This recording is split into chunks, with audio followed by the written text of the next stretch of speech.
said she is going to vote for Joe Biden in November. She will vote for the presumptive Democratic presidential nominee coming up in the November election. And again, that came just moments ago on this live stream Instagram talk that she was having. And it was the start of about an hour-long discussion today where they were talking about the things that candidate could do and so on and so forth. So AOC, as she's known, is one of the more left progressives in the House, is now going to vote, she says, for Joe Biden in November. We'll move on. 6 states will begin reopening their economies tomorrow, including Texas, Georgia, Alaska, Tennessee, Wisconsin, and Oklahoma. However, President Trump now says he disagrees strongly with Georgia's governor, Brian Kemp, and his plan to allow businesses such as bowling alleys and hair salons to reopen one day after praising that decision. Watch the president.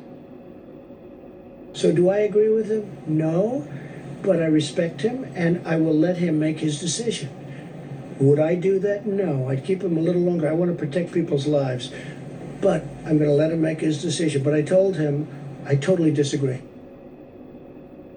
Governor Kemp responded by tweeting, "I am confident that business owners who decide to reopen will adhere to minimum basic operations, which prioritize the health and well-being of employees and customers."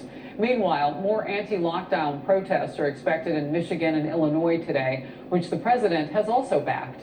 Joining me now, Ari Fleischer, who served as White House press secretary under President George W. Bush, also a Fox News contributor. Ari, always great to see you. So the message that you and I have talked about is sort of the miss or mix messaging. Is that what's happening here, or is the president doing something more nuanced by saying, you know what, not so fast to Georgia's governor, but it's up to the governor? Well, I would have liked to have heard what exactly President Trump objected to. Was it the timing of doing this? Was it that Georgia doesn't have the data? Was it the specific activities being reopened? Because I can tell you, Harris, Georgia does have the data. I just went on the Georgia Public Health page website, and in terms of the number of daily deaths, it peaked in Georgia on April 6th, which is some 2.5 weeks ago, with 42 daily deaths. On Tuesday this week, it was down to 13, and yesterday was 4. So that trend line is clearly going down.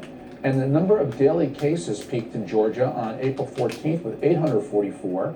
On Tuesday of this week, it was 138, and yesterday it was down to 31. So what exactly is unobjectionable? But what I'm worried about in Georgia is the activities that directly involve touching, a tattoo parlor, massages. I'm just surprised that those are opening in this first tranche. Maybe other things could bowling open alleys earlier and those later. Where you're sharing a bowling ball. Yeah, I mean, at least there's potentially, you would be somewhat clustered. I mean, maybe not from lane to lane, but if you go with somebody else, you're right there with, more than 2 people standing pretty close together. So perhaps that. So with regard to the president, though, just in terms, he has social guidelines that have not expired yet. They still go to April 30th. And so I kind of wondered, well, the president, is he not looking at this also? Well, who do I want to make exceptions for? Look, he's leaving it up to the governors, but isn't he allowed to say what he would feel comfortable with or not? Well, that's why I think it would have been benefit to all of us if we heard the specificity of what the president objects to. If it was they jumped the gun, it should be only after May 1st. That would be one thing. But those guidelines also talk about a 2-week discernible trend. So Georgia is on track. They already have a 2-week discernible trend in terms of deaths. They're on their way there in terms of daily cases. So what exactly was it? But look, the bigger picture here is we're going to feel our way forward, aren't we, as a nation? Some states will go earlier. Yeah. Some states may get a little more aggressive and have to pull back. Others will go slower.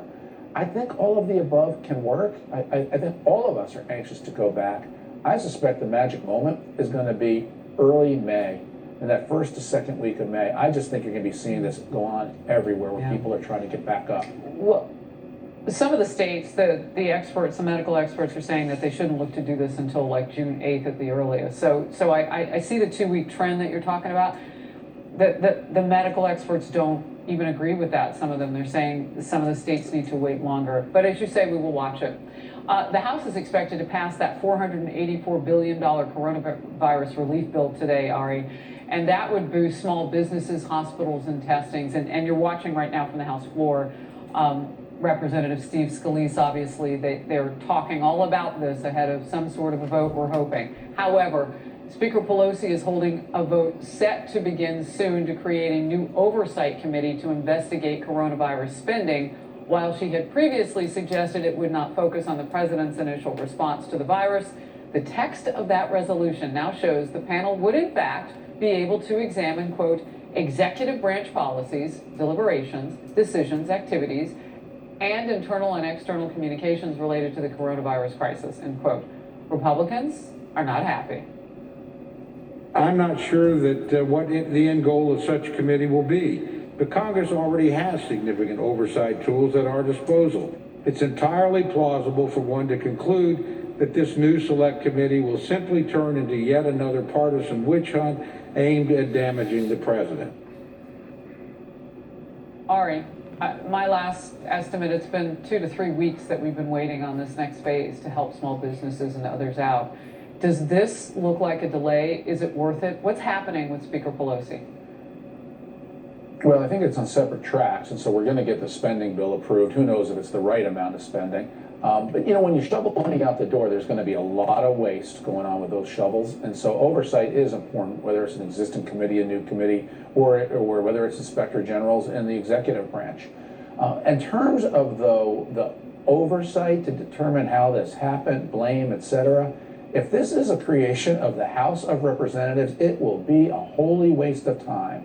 It will just be a blame Trump committee, and it's going to be what we've been through for 2.5 to 3 years with all the other issues that Democrats want to hang around President Trump. So that's a non-credibility issue from the start.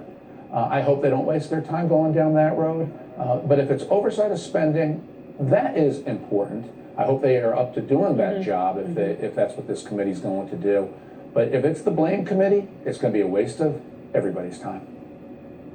Yeah, and you rightly pointed out, I mean, these things are in different lanes, the spending bill, and now this look at, back at what happened at the beginning of the crisis. However, we know that the pool of emotion on Capitol Hill gets mixed, and that's what I meant by delay. Are people going to retreat to their corners? And we will have to hope for the best. Ari Fleischer, always great to have you on the program. Thank you. Thank you, Harris. Democrats reportedly want Joe Biden to speed up his search for a running mate, while some are saying diversity needs to be represented on the ticket. Plus, some new polling shows Joe Biden with an edge over President Trump in crucial swing states. What does the president need to do to win over some key constituencies? We'll get into it.